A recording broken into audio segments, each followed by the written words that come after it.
So the aim of today is really just to get to Hoima and see what this oil city is all about. Because I've heard good things about Hoima, the investment, the airport, the stadium, the roads, a lot of stuff is being built, right? So I want to see what the fuss is all about. So yeah, this is my road trip, and I hope you enjoy it. I was just stopped by a traffic police who was trying to come up with some trumped up charges against me. Hoima. So the aim of today is really just to get to Hoima and see what this oil city is all about. So far, I'm learning something new. So right now I'm stuck in, what we call jam or traffic jam. I'm going to Ginger. There's always going to be a jam, which is a nightmare.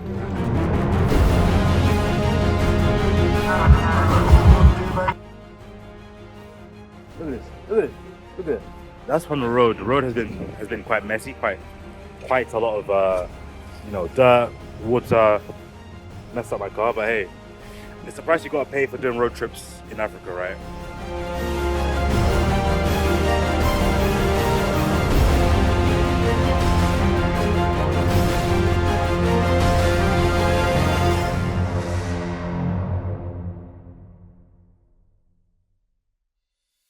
So far, I'm learning something new. So right now I'm stuck in, what we call jam or traffic jam. And I've never been to this side of Hoima. I only ever go to Ginger typically, right? But the traffic jam when you're leaving Kampala and going to Ginger is very similar to this traffic jam when you're leaving Kampala and going to Hoima. So I'm starting to see a pattern, an emerging pattern where no matter where you're leaving Kampala, whether it's to go to Ginger or to Hoima in this case, or maybe even other places like Mbarara or Masaka, there's always going to be a jam, which is a nightmare. Let me close the window. Which is a nightmare, right? This jam, when you're leaving Kampala, needs to be solved. I'm not sure how it can be solved, but I'm not entirely sure what's causing this traffic jam.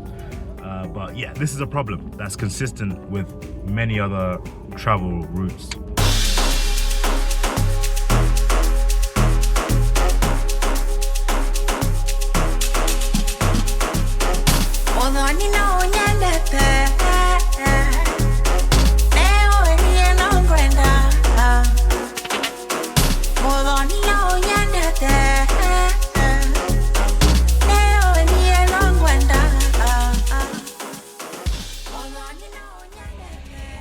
Yeah, so I'm parked up on the side of the road.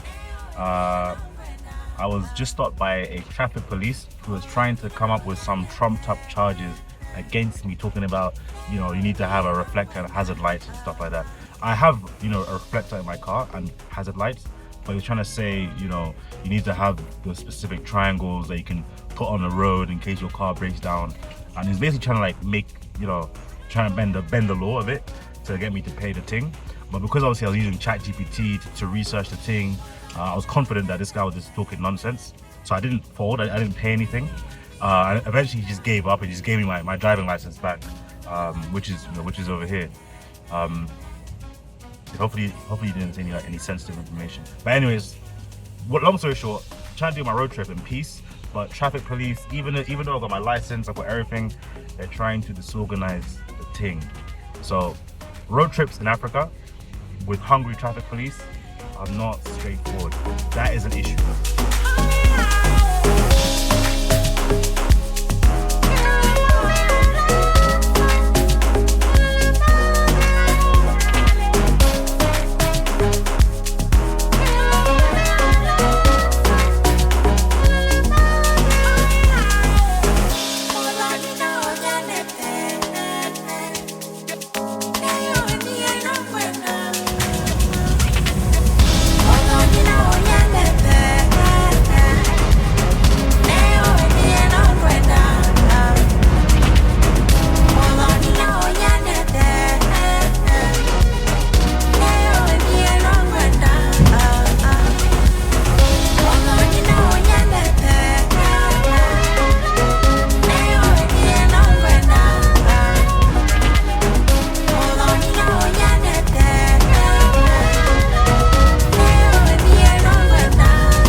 cool. So I've got my coffee over here. I'm now gonna head back to the car, and the car is super dirty actually. Look at it. Look at this. Look at this. Look at this. Look at this. Look at this. Look at it. That's from the road. The road has been quite messy, quite a lot of dirt, water, messed up my car. But hey, it's the price you gotta pay for doing road trips in Africa, right? No way.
So we are finally in Hoima, and that was about 4 hours and like 10 minutes of driving, 200 kilometers, more than that.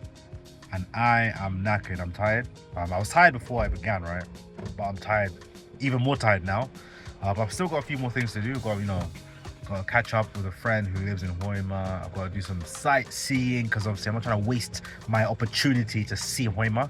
But the time is about 4. What time is it now? Let me check the time. Let me check the time. The time is yes, it is 4:31. So about what? 4 hours left of sunshine. 3.5 hours left of sunshine. So I want to explore Hoima while the sun is up, and then we'll see how the night goes. So let's go.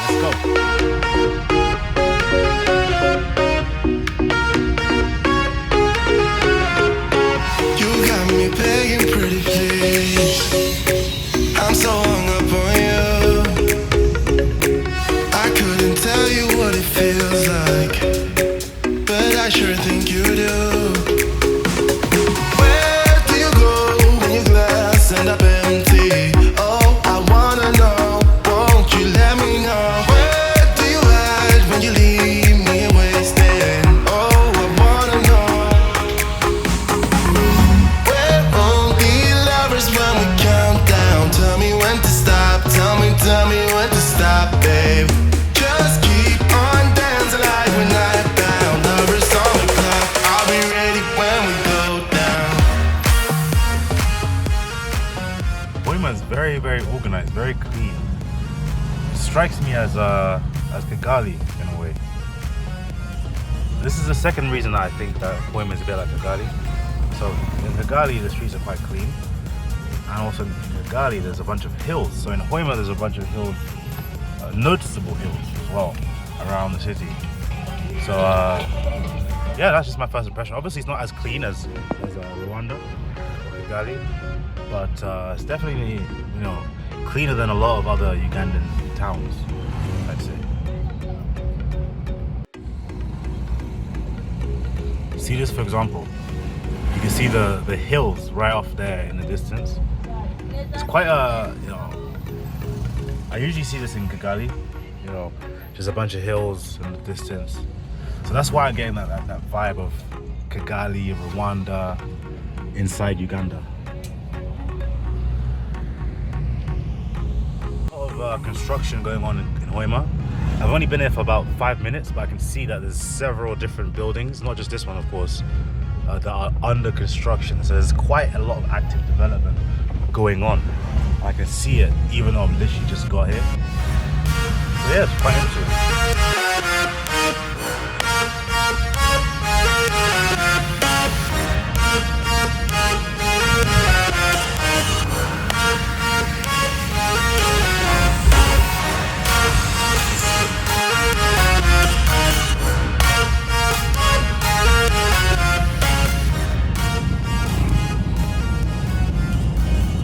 So, going back to what I said earlier about construction, this is another thing that's being constructed, a stadium.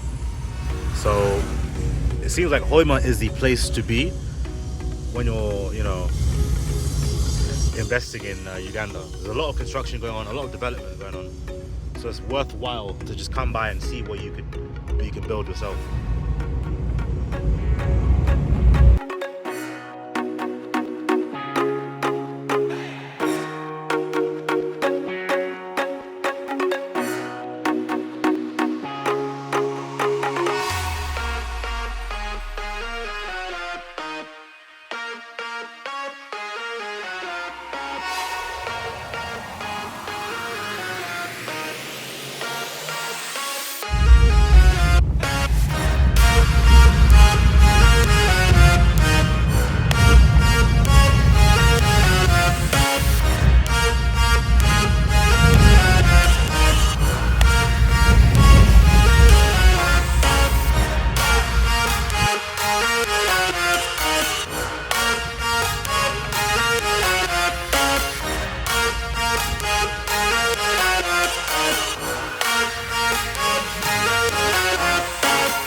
So what your ginger facility you finished?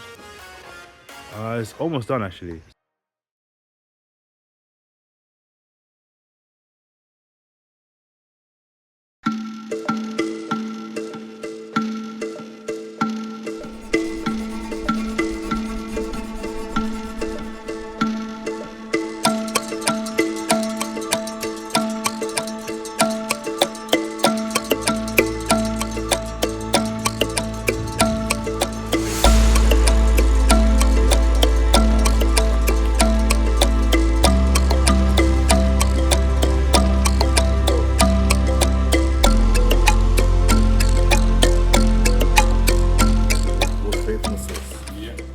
Oh, you even got a bag as well. You're serious. You're serious.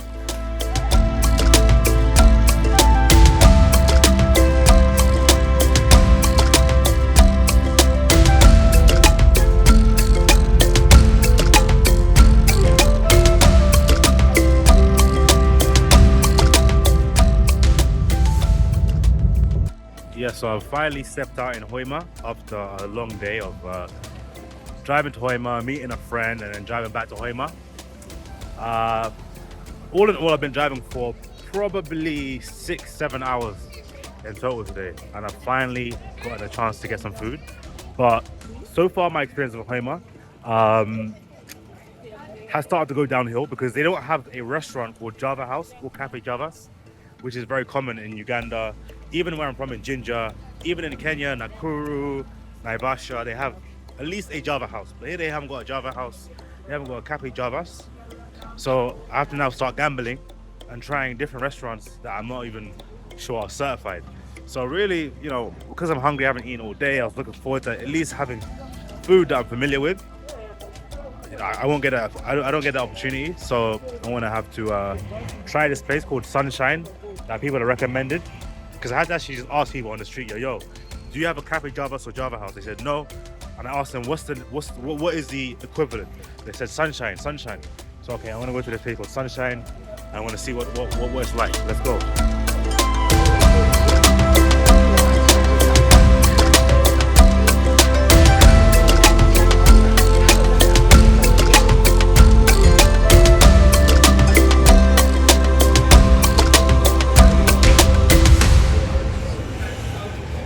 Okay, so I came out of the restaurant, the Sunshine restaurant, and honestly,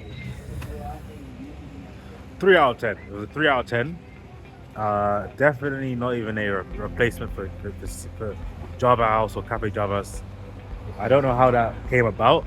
People said that it was like, you know, a close competitor or an alternative, but the food quality was not there, service wasn't there, aesthetics wasn't there.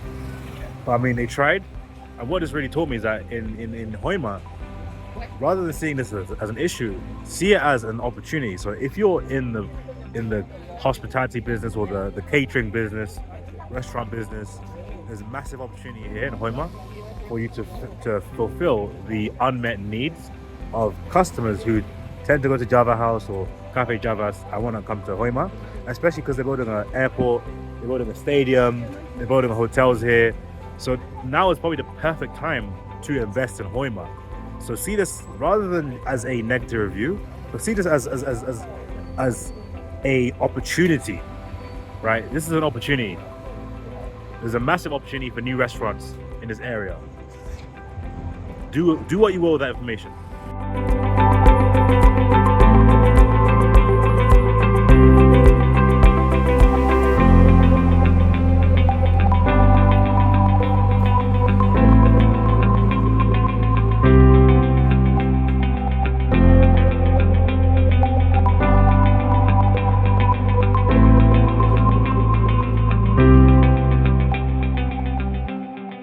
Finally checked into my hotel.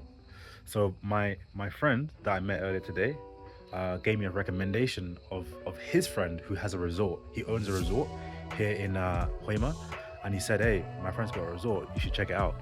So now at my friend's resort, it's called the Kontiki Hotel, and this is it. You know I've got a single room, but if you've got like a family or you're a couple, you can get a bigger room than I have. I'll quickly show you the room. It looks like this. It's got a double bed there. I guess, I don't know why they call it single, but hey, this is it. And yeah, that's pretty much it. It's got a double bed, it's got a desk, it's got a TV, and a kitchen over there, and a fridge as well. So it's got everything you need. A bathroom over there. I don't need to show you the bathroom. Okay, I'll show you the bathroom. I haven't actually seen it myself, but here's the bathroom here. Pretty standard bathroom, pretty simple, with a shower and all that kind of stuff. And yeah, this is it. This is the room that I'm going to be staying in. It costs me 175,000 Ugandan shillings per night, which is reasonable. It's actually cheaper than the other option I was going to go for at another hotel, which is about 350,000 Ugandan shillings, which is like double, of course. But yeah, so overall, I'm pretty happy with this choice. It's cheaper. It's just as good looking, if not better, and it's tranquil, it's peaceful. So yeah, the Kontiki Hotel, check it out if you're in Hoima. Support a friend of a friend, and yeah, let's get it.